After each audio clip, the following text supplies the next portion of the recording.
Whispered melodies and tales में आपका स्वागत है और मैं हूं आपका दोस्त और इस चैनल का सूत्रधार देवव्रत मजूमदार। चलिए कहानी शुरू करते हैं। एक अमर प्रेम कथा। एपिसोड 2। मुझे विश्व भारतीय विश्वविद्यालय के मैच में चोट लग गई। असल में गलती मेरी ही थी। एक गर्माघर मौके पर मैंने दुर्भाग्य से उनके सेंटर को साला इंटर यूनिवर्सिटी हीरो कह दिया। मेरी चूक यह थी कि मुझे याद नहीं रहा कि उनकी टीम के 4 खिलाड़ी पंजाबी थे और जैसा कि बाद में पता चला सब के सब बेहद देशभक्त, मजबूत कदकाठी वाले और मेरी आवाज की पहुंच में थे। चोट पर नमक छिड़कने के लिए पेनल्टी भी मुझ पर ही लगा दी गई और कोई मामूली पेनल्टी नहीं, लड़ाई के लिए 5 मिनट। जब यह घोषणा हुई तो आपको विश्व भारतीय विश्वविद्यालय के दर्शकों का शोर सुनना चाहिए था। प्रेसिडेंसी यूनिवर्सिटी के बहुत कम समर्थक इतनी दूर शांति निकेतन, बीरभूम जिला, पश्चिम बंगाल तक आए थे, जबकि आईवी खिताब दांव पर था। 5 मिनट। जैसे ही मैं पेनल्टी बॉक्स में चढ़ा, मैंने अपने कोच को बाल नोचते देखा। जतिन बोस दौड़ता हुआ मेरे पास आया। तभी मुझे एहसास हुआ कि मेरे चेहरे का पूरा दायां हिस्सा खून से सना हुआ था। ओ मां दुर्गा, वह बार बार कहता रहा जब वह स्टाइप्टिक पेंसिल से मेरा इलाज कर रहा था। ओ मां दुर्गा शांतनु। मैं चुपचाप बैठा रहा, खाली नजर से सामने घूरता हुआ। मुझे बर्फ पर देखने में शर्म आ रही थी, जहां मेरी सबसे बड़ी आशंकाएं जल्दी ही सच हो गईं। विश्व भारतीय विश्वविद्यालय ने गोल कर दिया। रेड के समर्थक चीखने चिल्लाने लगे। अब स्कोर बराबर था। विश्व भारतीय विश्वविद्यालय बहुत संभव था कि मैच जीत जाए और उसके साथ आईवी खिताब भी। शिट, और मेरी पेनल्टी का आधा समय भी पूरा नहीं हुआ था। रिंक के दूसरी ओर प्रेसिडेंसी यूनिवर्सिटी का नन्हा सा जत्था गंभीर और खामोश था। अब तक दोनों तरफ के दर्शक मुझे भूल चुके थे। सिर्फ एक ही दर्शक की निगाहें अब भी पेनल्टी बॉक्स पर टिकी थीं। हां, वह वहां था। अगर कॉन्फ्रेंस समय पर टूट गई तो मैं विश्व भारतीय विश्वविद्यालय आने की कोशिश करूंगा। प्रेसिडेंसी यूनिवर्सिटी के समर्थकों के बीच बैठा हुआ, पर जाहिर है समर्थन नहीं कर रहा, प्रदीप चटर्जी बर्फ की खाई के उस पार ओल्ड स्टोनी फेस भावहीन खामोशी में देखता रहा, जब उसके इकलौते बेटे के चेहरे पर आखिरी खून भी चिपकने वाले कागजों से रोक दिया गया। वह क्या सोच रहा होगा? आपको क्या लगता है? या उसी तरह के कुछ शब्द? अगर तुम्हें लड़ाई इतनी पसंद है तो बॉक्सिंग टीम में क्यों नहीं चले जाते? सेंट एक्जेवियर्स कॉलेजिएट स्कूल में बॉक्सिंग टीम नहीं है फादर। तो शायद मुझे तुम्हारे हॉकी मैचों में नहीं आना चाहिए। क्या आपको लगता है कि मैं आपके फायदे के लिए लड़ता हूं फादर? मैं फायदा तो नहीं कहूंगा, पर भला कौन बता सकता था कि वह क्या सोच रहा था? प्रदीप चटर्जी एक चलता फिरता, कभी कभी बोलने वाला कंचनजंगा की चट्टान था। Stony face. शायद ओल्ड स्टोनी अपनी आदतन आत्म प्रशंसा में डूबा हुआ था। देखो, मुझे आज शाम यहां प्रेसिडेंसी यूनिवर्सिटी के बेहद कम दर्शक हैं और फिर भी मैं उनमें से एक हूं। मैं प्रदीप चटर्जी, एक अत्यंत व्यस्त आदमी, बैंकों वगैरह को चलाने वाला, मैंने एक घटिया से हॉकी मैच के लिए विश्व भारतीय विश्वविद्यालय आने का समय निकाला है। कितना अद्भुत! किसके लिए? भीड़ फिर दहाड़ी, लेकिन इस बार सचमुच पागलपन के साथ। विश्व भारतीय विश्वविद्यालय का एक और गोल। वे आगे निकल गए और मेरी पेनल्टी के अभी 2 मिनट बाकी थे। तब मुखर्जी लाल चेहरे और गुस्से में ऊपर की ओर दौड़ता हुआ आया। वह मेरी ओर देखे बिना ही निकल गया। और क्या मैंने उसकी आंखों में आंसू देखे? मेरा मतलब है, ठीक है, खिताब दांव पर था, लेकिन ओ मां, आंसू? पर फिर देव, हमारा कप्तान, उसके साथ ये अविश्वसनीय सिलसिला जुड़ा था। 7 साल और उसने कभी हारने वाली टीम में नहीं खेला, न हाई स्कूल में न कॉलेज में। ये एक छोटी सी किंवदंती जैसा था और वह सीनियर था और यह हमारा आखिरी कठिन मैच था, जो हम हार गए 6 से 3। मैच के बाद एक्सरे से पता चला कि कोई हड्डी नहीं टूटी थी और फिर अभिर चक्रवर्ती एमडी ने मेरे गाल पर 12 टांके लगाए। जतिन बोस मेड रूम के आसपास मंडराता रहा, विश्व भारतीय विश्वविद्यालय के डॉक्टर को बताता हुआ कि मैं ठीक से खा नहीं रहा था और अगर मैं पर्याप्त नमक की गोलियां ले रहा होता तो यह सब टल सकता था। अभिड ने जतिन को नजरअंदाज किया और मुझे कड़ी चेतावनी दी कि मैंने लगभग मेरी ऑर्बिट के फ्लोर, ये चिकित्सकीय शब्द हैं, को नुकसान पहुंचा दिया था और यह कि 1 हफ्ते तक न खेलना ही सबसे समझदारी होगी। मैंने उसे धन्यवाद दिया। वह चला गया और जतिन पोषण पर और बातें करने के लिए उसके पीछे पीछे लग गया। मुझे अकेला रहकर अच्छा लगा। मैंने धीरे धीरे नहाया, इस बात का ध्यान रखते हुए कि मेरा दुखता हुआ चेहरा गीला न हो। नोवोकेन का असर थोड़ा कम हो रहा था, लेकिन अजीब तरह से मुझे दर्द महसूस होकर अच्छा लग रहा था। मतलब क्या मैंने सच में गड़बड़ नहीं कर दी थी? हमने खिताब गवा दिया, अपनी जीत की लकीर तोड़ दी। सभी सीनियर अब तक अपराजित थे और देव मुखर्जी की भी। शायद सारा दोष मेरा नहीं था, लेकिन उस वक्त मुझे ऐसा ही लगा। लॉकर रूम में कोई नहीं था। वे सब शायद पहले ही मोटेल पहुंच चुके थे। मुझे लगा कोई मुझे देखना या मुझसे बात करना नहीं चाहता था। मुंह में इस भयानक कड़वे स्वाद के साथ मुझे इतना बुरा लग रहा था कि मैं उसे छक सकता था। मैंने अपना सामान पैक किया और बाहर चला गया। अपस्टेट बीरभूम जिला, पश्चिम बंगाल की सर्द जंगली हवा में बाहर बहुत कम प्रेसिडेंसी यूनिवर्सिटी समर्थक थे। गाल कैसा है चटर्जी? ठीक है, धन्यवाद मिस्टर पाल। तुम्हें शायद एक स्टेक चाहिए होगा। एक और परिचित आवाज ने कहा। इस तरह बोले प्रतीप चटर्जी। काली आंख के लिए पुराने जमाने के इलाज की सलाह देना कितना उसके स्वभाव के अनुरूप। धन्यवाद फादर, मैंने कहा। डॉक्टर ने देखभाल कर ली है। मैंने अभिर चक्रवर्ती के लगाए 12 टांकों को ढकने वाले गॉजपैड की ओर इशारा किया। मेरा मतलब तुम्हारे पेट के लिए था बेटे। रात के खाने पर हमारी चलती आ रही बातचीत न होने की श्रृंखला में एक और कड़ी जुड़ी, जिन सब की शुरुआत कैसे हो से होती है और अंत मैं कुछ कर सकता हूं। पर कैसे हो बेटे? ठीक हूं सर। तुम्हारे चेहरे में दर्द है? नहीं सर, असल में वह बहुत बुरी तरह दुखने लगा था। मैं चाहता हूं कि सोमवार को सुदीन दत्ता इसे देख ले। जरूरत नहीं है फादर। वह विशेषज्ञ है। विश्व भारतीय विश्वविद्यालय का डॉक्टर कोई पशु चिकित्सक नहीं था, मैंने कहा, उम्मीद करते हुए कि विशेषज्ञों, जानकारों और बाकी तमाम टॉप लोगों के प्रति मेरे पिता की हमेशा रहने वाली घमंडी दीवानगी कुछ कम हो जाएगी।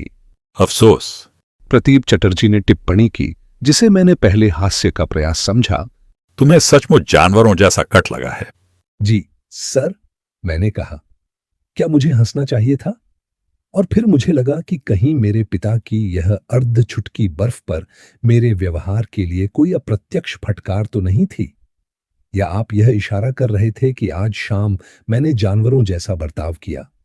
उनके चेहरे के भाव से लगा कि मेरे पूछने से उन्हें कुछ आनंद हुआ, लेकिन उन्होंने बस इतना कहा, पशु चिकित्सकों का जिक्र तो तुमने ही किया था। इस बिंदु पर मैंने मेन्यू का अध्ययन करना बेहतर समझा। मुख्य व्यंजन परोसे जाते ही ओल्ड स्टोनी ने अपनी एक और सरल सी उपदेशात्मक बात छेड़ दी। यह, अगर मुझे याद है और मैं कोशिश करता हूं कि याद न रहे, जीत और हार के बारे में थी। उन्होंने नोट किया कि हम खिताब हार गए थे।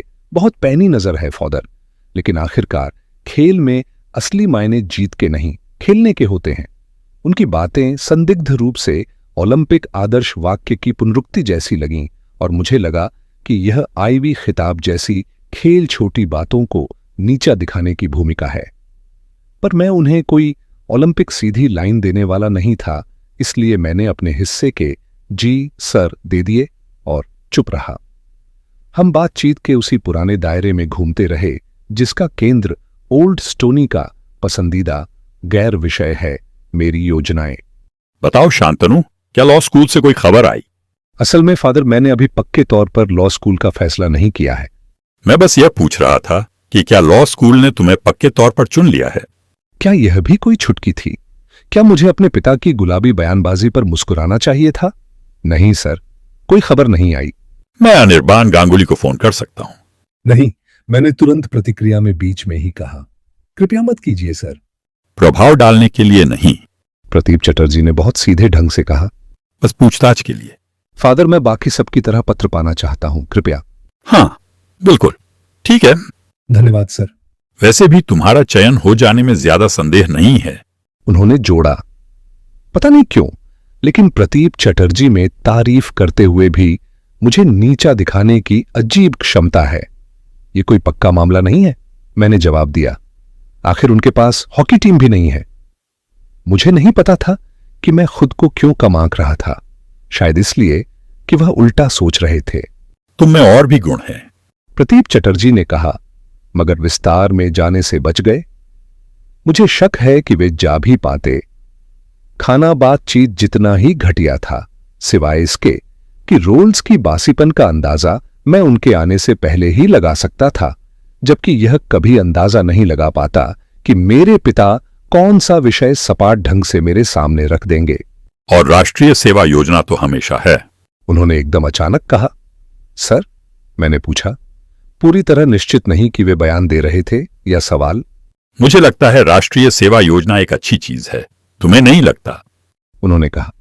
खैर, मैंने जवाब दिया, वह वॉर कॉर्प्स से तो जरूर बेहतर है। हम बराबर हो गए। न मुझे पता था कि उनका मतलब क्या था और न उन्हें मेरा। क्या यही इस विषय का अंत था? क्या अब हम अन्य समसामयिक मामलों या सरकारी कार्यक्रमों पर चर्चा करेंगे? नहीं, मैं पल भर को भूल गया था कि हमारा असली विषय हमेशा मेरी योजनाएं ही होती हैं। राष्ट्रीय सेवा योजना में तुम्हारे शामिल होने पर मुझे कोई आपत्ति नहीं होगी शांतनु। यह भावना परस्पर है सर, मैंने कहा, उनकी ही उदारता की भावना से मेल खाते हुए। मुझे यकीन है ओल्ड स्टोनी वैसे भी मेरी बात नहीं सुनते, इसलिए मेरे हल्के से व्यंग्य पर उनकी प्रतिक्रिया न होना आश्चर्यजनक नहीं था।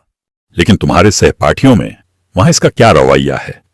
क्या वे मानते हैं कि राष्ट्रीय सेवा योजना उनके जीवन से जुड़ा हुआ है?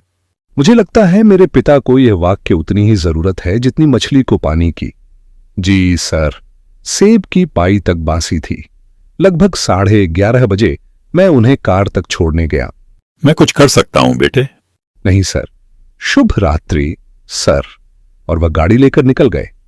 हां, बॉम्बे और शांति निकेतन, बियर भूम झिला, पश्चिम बंगाल के बीच हवाई जहाज है, लेकिन प्रतीप चटर्जी ने गाड़ी से जाना चुना। ये नहीं कि स्टीयरिंग पर बिताए गए वे लंबे घंटे किसी तरह के पितृस्नेह का संकेत थे। मेरे पिता को बस गाड़ी चलाना पसंद है, तेज। और रात के उस वक्त एस्टन मार्टिन डीबीएस में आप बेहिसाब तेज जा सकते हैं। मुझे जरा भी शक नहीं कि प्रतीप चटर्जी शांति निकेतन बॉम्बे की अपनी गति का रिकॉर्ड तोड़ने निकले थे। वह रिकॉर्ड जो उन्होंने पिछले साल तब बनाया था, जब हमने विश्व भारतीय विश्वविद्यालय को हराकर खिताब जीता था। मुझे पता है क्योंकि मैंने उन्हें घड़ी पर नजर डालते देखा। मैं शुभाश्री को फोन करने के लिए वापस मोटेल गया। वह शाम का इकलौता अच्छा हिस्सा था। मैंने उसे लड़ाई के बारे में सब कुछ बताया, लड़ाई की असली वजह की सटीक प्रकृति छोड़कर, और मैं समझ सकता था कि उसे यह सुनकर मजा आ रहा था। उसके टेढ़े मेढ़े संगीतकार दोस्तों में से ज्यादातर न तो मुक्के चलाते थे और न खाते थे। कम से कम जिसने तुम्हें मारा उसे तो पूरी तरह चित कर दिया? उसने पूछा। हाँ, पूरी तरह मैंने उसे चकन्नाचूर कर दिया। काश मैं देख पाती। शायद कलकत्ता यूनिवर्सिटी में तुम किसी को पीट दोगे, है ना? हाँ, मैं मुस्कुराया। जिंदगी की छोटी छोटी बातों से उसे कितना प्यार था। शुभाश्री नीचे वाले फोन पर है। यह सूचना मुझे उस सोमवार की शाम चटर्जी हॉल में घंटी डेस्क पर बैठी लड़की ने दी, जबकि न तो मैंने अपना परिचय दिया था और न ही आने का उद्देश्य बताया था। मैंने तुरंत निष्कर्ष निकाला कि इसका मतलब मेरे लिए अंक है। जाहिर है जिसने मेरा स्वागत किया वह क्लिफी स्वारा पढ़ती थी और जानती थी कि मैं कौन हूं। ठीक है, ऐसा कई बार हो चुका था। इससे भी ज्यादा महत्वपूर्ण यह तथ्य था कि शुभाश्री यह जिक्र कर रही थी कि वह मेरे साथ डेट कर रही है। धन्यवाद, मैंने कहा। मैं यहीं इंतजार करूंगा। विश्व भारतीय विश्वविद्यालय की बात बुरी रही। क्राइम लिखता है कि 4 लोगों ने तुम पर हमला किया। हाँ, और पेनल्टी मुझे मिली 5 मिनट। हाँ, दोस्त और प्रशंसक में फर्क यह है कि दूसरे के साथ बातचीत बहुत जल्दी खत्म हो जाती है। शुभाश्री फोन से हटी। उसने अपने स्विच बोर्ड की जांच की और कहा, नहीं। शुभाश्री किससे बात कर रही हो सकती है जो मेरे साथ डेट के लिए रखे गए पलों को हथिया लेने लायक हो? कोई संगीत का दीवाना? मुझे पता था कि मदन लाल एडम्स हाउस का सीनियर और बाक सोसाइटी ऑर्केस्ट्रा का कंडक्टर खुद को शुभाश्री के ध्यान पर एकाधिकार समझता था, शरीर पर नहीं। मुझे नहीं लगता वह अपनी बैटन के अलावा कुछ ज्यादा हिला सकता था। बैटन एक पतली छड़ी होती है जिसे ऑर्केस्ट्रा का कंडक्टर हाथ में पकड़कर ताल, रिदम देता है। खैर, मैं अपने समय की इस हड़प को रोकने वाला था। फोन बूथ कहां है? कोने के आसपास। उसने ठीक ठीक दिशा की ओर इशारा किया। मैं लाउंज एरिया में टहलता हुआ गया। दूर से मैं शुभाश्री को फोन पर देख सकता था। उसने बूथ का दरवाजा खुला छोड़ा था। मैं धीरे धीरे सहजता से आगे बढ़ा, यह उम्मीद करते हुए कि वह मुझे, मेरी पट्टियां, मेरी चोटें, सब कुछ देख लेगी और भावुक होकर रिसीवर पटक देगी और मेरी बाहों में दौड़ आएगी। जैसे जैसे मैं पास पहुंचा, बातचीत के टुकड़े सुनाई देने लगे। हाँ, बिल्कुल, हाँ, जरूर। ओह, मुझे भी। पलाश, मैं भी तुमसे प्यार करती हूँ, पलाश। मैं टहलना बंद कर दिया। वह किससे बात कर रही थी? यह मदन लाल नहीं हो सकता था। उसके नाम के किसी भी हिस्से में पलाश नहीं था। मैंने बहुत पहले क्लास रजिस्टर में उसे देख लिया था। मदन सुधीर लाल, 70 रिवरसाइड ड्राइव, बीरभूम जिला, Paschim Bangal, high school of music and art. उसकी तस्वीर संवेदनशीलता, बुद्धिमत्ता और मुझसे लगभग 50 पाउंड कम वजन का संकेत देती थी। लेकिन मैं मदन लाल की चिंता क्यों कर रहा था? स्पष्ट था कि वह और मैं दोनों शुभाश्री मुखर्जी द्वारा ठुकराए जा रहे थे, किसी ऐसे व्यक्ति के लिए जिसे वह इस समय कितना घिनौना फोन में चुंबन उड़ा रही थी। मैं केवल 48 घंटे दूर रहा था और पलाश नाम का कोई बदमाश शुभाश्री के बिस्तर में घुस चुका था। और क्या हो सकता था? हाँ, पलाश, मैं भी तुमसे प्यार करती हूँ, बाय। जैसे ही वह फोन रख रही थी, उसने मुझे देखा और जरा भी शर्माए बिना मुस्कुराई और मुझे एक उड़ता हुआ चुंबन दिया। वह इतनी दोमुंही कैसे हो सकती थी? उसने मेरे बिना चोट वाले गाल पर हल्का सा चुंबन दिया। अरे, तुम बहुत बुरे लग रहे हो। मैं घायल हूं शुभाश्री। दूसरा आदमी ज्यादा बुरा लग रहा होगा। हाँ, बहुत। मैं हमेशा दूसरे आदमी को ज्यादा बुरा दिखाता हूं। मैंने यह जितना डरावना हो सकता था उतने डरावने अंदाज में कहा, मानो यह इशारा हो कि जो भी प्रतिद्वंद्वी मेरी नजरों से ओझल रहते हुए और स्पष्टतः मेरी याद से बाहर रहते हुए शुभाश्री के बिस्तर में घुसने की कोशिश करेगा, मैं उसे पंच आउट कर दूंगा। उसने मेरी बांह पकड़ी और हम दरवाजे की ओर बढ़े। नाइट शुभाश्री। घंटी डेस्क वाली लड़की ने पुकारा। नाइट, स्वरादे। शुभाश्री ने वापस कहा। जब हम बाहर थे, मेरी एमजी में बैठने ही वाले थे, मैंने शाम की हवा से अपने फेफड़ों को भरा और जितना सहज हो सकता था उतनी सहजता से सवाल रखा। सुनो शुभाश्री। ओह, ये पलाश कौन है? वह कार में बैठते हुए बिल्कुल साधारण ढंग से बोली। मेरे पिता। मैं ऐसी कहानी मानने वाला नहीं था। तुम अपने पिता को पलाश कहती हो? वही उनका नाम है। तुम अपने पिता को क्या कहते हो? शुभाश्री ने कभी बताया था कि उसका पालन पोषण उसके पिता ने किया था, किसी तरह के बेकरी वाले, उझान बाजार, गुवाहाटी में। जब वह बहुत छोटी थी, उसकी मां एक कार दुर्घटना में मारी गई थी। यह सब इस बात की व्याख्या के तौर पर कि उसके पास ड्राइविंग लाइसेंस क्यों नहीं था। उसके पिता हर दूसरे मायने में वाकई एक अच्छे आदमी। उसके शब्द अपनी इकलौती बेटी को गाड़ी चलाने देने को लेकर बेहद अंधविश्वासी थे। हाई स्कूल के आखिरी वर्षों में यह बड़ा झंझट था जब वह प्रोविडेंस में एक आदमी से पियानो सीखती थी, लेकिन फिर उन लंबी बस यात्राओं में उसे पूरा प्रूस्ट पढ़ने को मिल गया। तुम अपने पिता को क्या कहते हो? उसने फिर पूछा। मैं इतना खोया हुआ था कि उसका सवाल सुन ही नहीं पाया था। मेरा क्या? जब तुम अपने जनक की बात करते हो तो किस शब्द का इस्तेमाल करते हो? मैंने वही शब्द कहा जिसे इस्तेमाल करने की मैं हमेशा से इच्छा रखता था। सन ऑफ अ बिच। उनके सामने? मैं कभी उनका चेहरा देखता ही नहीं। वह मास्क पहनते हैं, एक तरह से, हाँ, पत्थर का, बिल्कुल पत्थर का। बताओ, उन्हें तो बेहद गर्व होगा। तुम प्रेसिडेंसी यूनिवर्सिटी के बड़े स्टार खिलाड़ी हो, मैंने उसे देखा। लगता है वह सब कुछ नहीं जानती थी आखिरकार। वह भी थे शुभाश्री। ओलाइवी विंग से भी बड़े? मुझे अच्छा लगा कि वह मेरी खेल उपलब्धियों का आनंद ले रही थी। अफसोस कि मुझे अपने पिता की उपलब्धि यहां बताकर खुद को ही छोटा करना पड़ा। उन्होंने 1928 के ओलंपिक में सिंगल स्कल्स में रोइंग की थी। भगवान, क्या वह जीते? नहीं, मैंने जवाब दिया, और शायद वह समझ गई कि फाइनल में छठे स्थान पर रहना मुझे किसी तरह का सुकून देता था। थोड़ी देर चुप्पी रही। शायद अब शुभाश्री समझे कि शांतनु चटर्जी होना सिर्फ प्रेसिडेंसी यूनिवर्सिटी यार्ड में उस धूसर पत्थर की इमारत के साथ जीना नहीं है। इसमें एक तरह की शारीरिक दहशत भी शामिल है। मतलब खेल उपलब्धियों की वह छवि जो लगातार तुम्हारे ऊपर मंडराती रहती है, मतलब मेरे ऊपर। लेकिन वह क्या करता है जिससे वह सन ऑफ अ बिच कहलाने लायक बनता है? शुभाश्री ने पूछा। मुझसे करवाता है, मैंने कहा। माफ करना, मुझसे करवाता है, मैंने दोहराया। उसकी आंखें तश्तरियों जैसी फैल गईं। तुम्हारा मतलब अनाचार? अपने पारिवारिक झंझट मुझ पर मत डालो शुभाश्री, मेरे अपने काफी हैं। जैसे क्या शांतनु? वह तुमसे आखिर करवाता क्या है? सही चीज है, मैंने कहा। सही चीजों में क्या गलत है? उसने पूछा, इस स्पष्ट विरोधाभास का आनंद लेते हुए। मैंने उसे बताया कि मुझे चटर्जी परंपरा के लिए प्रोग्राम किया जाना कितना नापसंद है, जो उसे समझ जाना चाहिए था, क्योंकि उसने देखा था कि अपने नाम के अंत में लगे अंक का जिक्र करते समय मैं कैसे सिकुड़ जाता हूं, और मुझे यह भी पसंद नहीं था कि हर एक सेमेस्टर में मुझसे एक तय मात्रा में उपलब्धि देने की उम्मीद की जाती थी। ओह हाँ, मैं देखती हूँ तुम्हें ए ग्रेड मिलना, ऑल आईवी बनना कितना नापसंद है। मुझे इससे नफरत है कि वह इससे कम की उम्मीद ही नहीं करता। जो मैं हमेशा महसूस करता आया था लेकिन कभी कहा नहीं था, उसे जोर से कहना मुझे बेहद असहज लगा।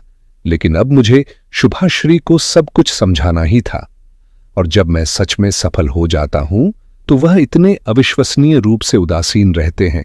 मतलब वह मुझे बिल्कुल सहज रूप से लिया हुआ मान लेते हैं। लेकिन वह तो बहुत व्यस्त आदमी है। क्या वह ढेर सारे बैंक और वगैरह नहीं चलाते? ओ माँ दुर्गा, शुभाश्री तुम किसकी तरफ हो? क्या ये कोई जंग है? बिल्कुल, मैंने जवाब दिया।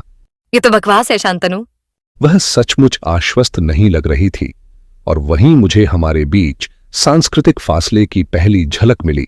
मतलब प्रेसिडेंसी यूनिवर्सिटी के 3.5 साल ने हमें वही घमंडी बुद्धिजीवी बना दिया था जिन्हें वह संस्था पारंपरिक रूप से पैदा करती है। लेकिन जब यह मानने की बात आई कि मेरे पिता पत्थर के बने हैं, तो वह किसी आदिम संयुक्त परिवार वाली सोच धारणा से चिपकी रही। पापा बच्चों से प्यार करते हैं और इसके उलट तर्क की कोई गुंजाइश नहीं थी। मैंने एक उदाहरण देने की कोशिश की। विश्व भारतीय विश्वविद्यालय गेम के बाद हुई वह हास्यास्पद बातचीत न होना, इससे उस पर असर तो पड़ा, लेकिन कमबख्त बिल्कुल गलत असर। वह इतनी दूर शांति निकेतन तक एक घटिया हॉकी मैच देखने गए? मैंने समझाने की कोशिश की कि मेरे पिता पूरे दिखावे के हैं, असलियत बिल्कुल नहीं। लेकिन वह इस बात पर ही अटकी रही कि वह इतने तुलनात्मक रूप से तुच्छ खेल आयोजन के लिए इतनी दूर गए। देखो शुभाश्री, क्या हम बस इसे भूल नहीं सकते? भगवान का शुक्र है कि तुम अपने पिता को लेकर इतने उलझे हुए हो। इसका मतलब है कि तुम परफेक्ट नहीं हो। ओह, तुम्हारा मतलब तुम हो? बिल्कुल नहीं, प्रेप्पी। अगर मैं होती तो क्या मैं तुम्हारे साथ बाहर जाती? सब कुछ फिर से पहले जैसा हो गया। कहानी अभी बाकी है मेरे दोस्तों। ये उस जमाने की दास्तान है जब प्यार चुपचाप पनपता था, जब टेलीफोन की एक हल्की सी घंटी दिल की धड़कनों से भी तेज सुनाई देती थी और शब्दों से पहले खामोशी सब कुछ कह जाती थी। 1970 के दशक की धुंधली सी रोशनी में सजी यह प्रेम कथा एक शांत सधे हुए युवक के इर्द गिर्द घूमती है, जो बोलता कम था पर सोचता बहुत था, और एक शर्मीली सी युवती जिसकी नजरें अक्सर झुकी रहती थीं, पर दिल में अनकहे जज्बातों का समुंदर लहराता रहता था। रात की तन्हाई में टेलीफोन पर होती धीमी धीमी बातें, बात खत्म हो जाने के बाद भी देर तक रिसीवर थामे रह जाना, फिर उसे बड़ी नरमी से रख देना, यही तो था उस दौर का प्यार। यह कहानी प्रेम के उसी सरल, पवित्र और गहराई से भरे रूप को सामने लाती है जहां छूने से पहले महसूस किया जाता था और इजहार से पहले लंबा सा इंतजार होता था। यह सिर्फ एक प्रेम कहानी नहीं, यह उस समय की एक याद है जब प्यार में कोई शोर नहीं था, सिर्फ एहसास थे, गहरे, खामोश और हमेशा के लिए। कहानी के हर अध्याय हर बुधवार दस्तक देंगे आपके दिल पर YouTube channel whispered melodies and tales में। तो आज के लिए सुनिए, देखिए एपिसोड 2 और फिर अगले बुधवार तक खो जाइए इस अमर प्रेम की गाथा में जहां वक्त ठहर जाता है और एहसास जिंदा रहते हैं। नमस्ते प्यारे दोस्तों, स्वागत है विस्पर्ड मेलोडीज एंड टेल्स में, जहां संगीत और कहानियां एक नई जिंदगी पाती हैं। अगर आपको दिल को छू लेने वाले गीत और मनमोहक कहानियां पसंद हैं, तो आप बिल्कुल सही जगह पर हैं। तो जल्दी से सब्सक्राइब बटन दबाएं और बेल आइकन को टैप करें ताकि हर नया गाना और कहानी आप तक सबसे पहले पहुंचे। अगर आपको ये पसंद आया हो तो लाइक बटन दबाना ना भूलें। आपका एक लाइक हमारे लिए बहुत मायने रखता है और हमें और बेहतरीन कंटेंट बनाने के लिए प्रेरित करता है। आपके प्यार और सपोर्ट के लिए धन्यवाद। इसी तरह हमारे साथ बने रहें, सपने देखें, सुरों में खो जाएं और कहानियों की दुनिया में डूब जाएं। मिलते हैं अगले वीडियो में।